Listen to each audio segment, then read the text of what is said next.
start a catering order, you want to start with asking, is it pickup or delivery? Once you have distinguished if it's pickup or delivery, you can come into your system and do start deferred order, which you can do by coming into other functions and then start a deferred order.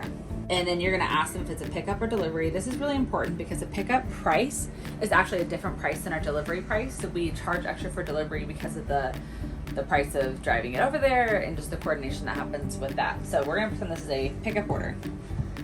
It is now set as deferred. The reason that you want to do this is because when you don't do this step, and you could start an order, you can just go into the catering and menu and just start an order. The problem is the back sees that order as you're playing with it. So generally it'll send like a fire alarm to the back and they'll be like, oh my gosh, there's 100 sandwiches for right now, and there's not. So if you do the start to deferred order, it will not show up on any of the POS or KPS screens. Now in your pickup or delivery options, you're gonna go to pickup. In here you have different items. You've got entrees, you've got your trays, dessert, sides, breakfast, beverages, and packaged meals. If you get an order for packaged meals, all different types of options here. There's a 3-item and a 4-item. A 3-item includes the entree, a chip, and a cookie. A 4-item is an entree, a side, chip, and cookie, and they can pick between a fruit cup or a kale salad. If you get an order for a box meal order, you'll want to make sure to alert a director immediately, because we have to make sure we have all the supplies for that order, especially if it's within the 24-hour period. You need to check with our inventory person on hand, either Rob or a director, to ensure that we actually have the products to get that order out. And that really applies to any order, is before you promise this huge order, that you check with the director. So when you're taking orders, we talked about the packaged meals. Now let's talk about trays and entrees and things of that sort. So again, we're in our pickup menu right now. So when we have our trays, there's all different types of trays. The big thing you need to know here is sauces for trays. You've got the tray, and there's no sauce on there currently.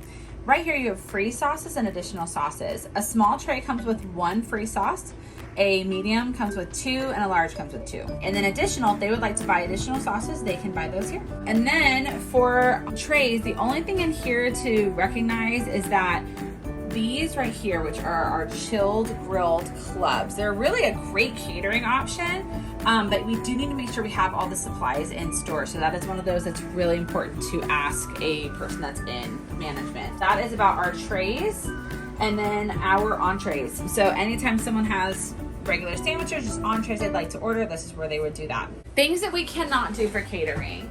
We highly recommend that they do not have any fries in their order for big orders.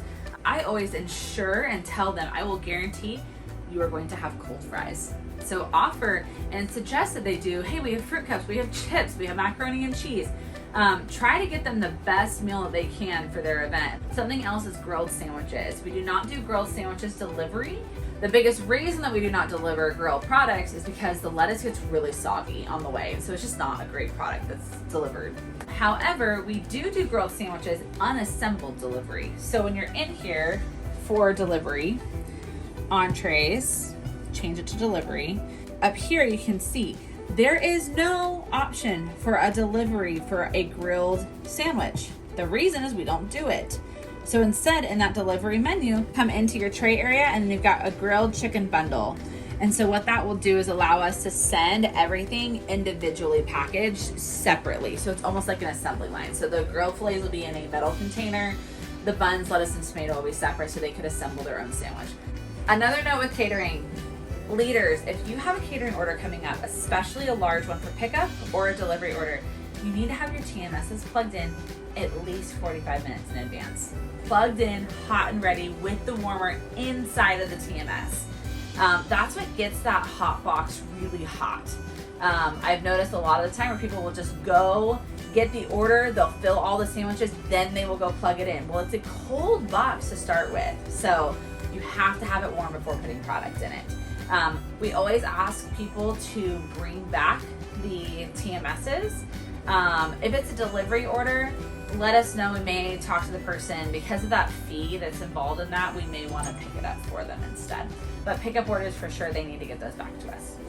And really with pickup orders, we try not to give out the TMSs, but we want good quality as well. So we've talked about how to start the order. So while you're talking to the guest, you're placing that order, All right, we're good to go. Let's wrap up the order. So after I've started my deferred order, let's say this is my order, I am now going to store deferred order. In this setting, every time you come in here, it is going to set the day to tomorrow. So you will need to make sure to pick the correct day. And then the promised time, make sure to select that promised time, double check AM and PM. Please fully put the guest name and the phone number. If there is a delivery, make sure to click address and include all items for the address. And then for notes, this is where you can put anything, like if the guest had any special requests.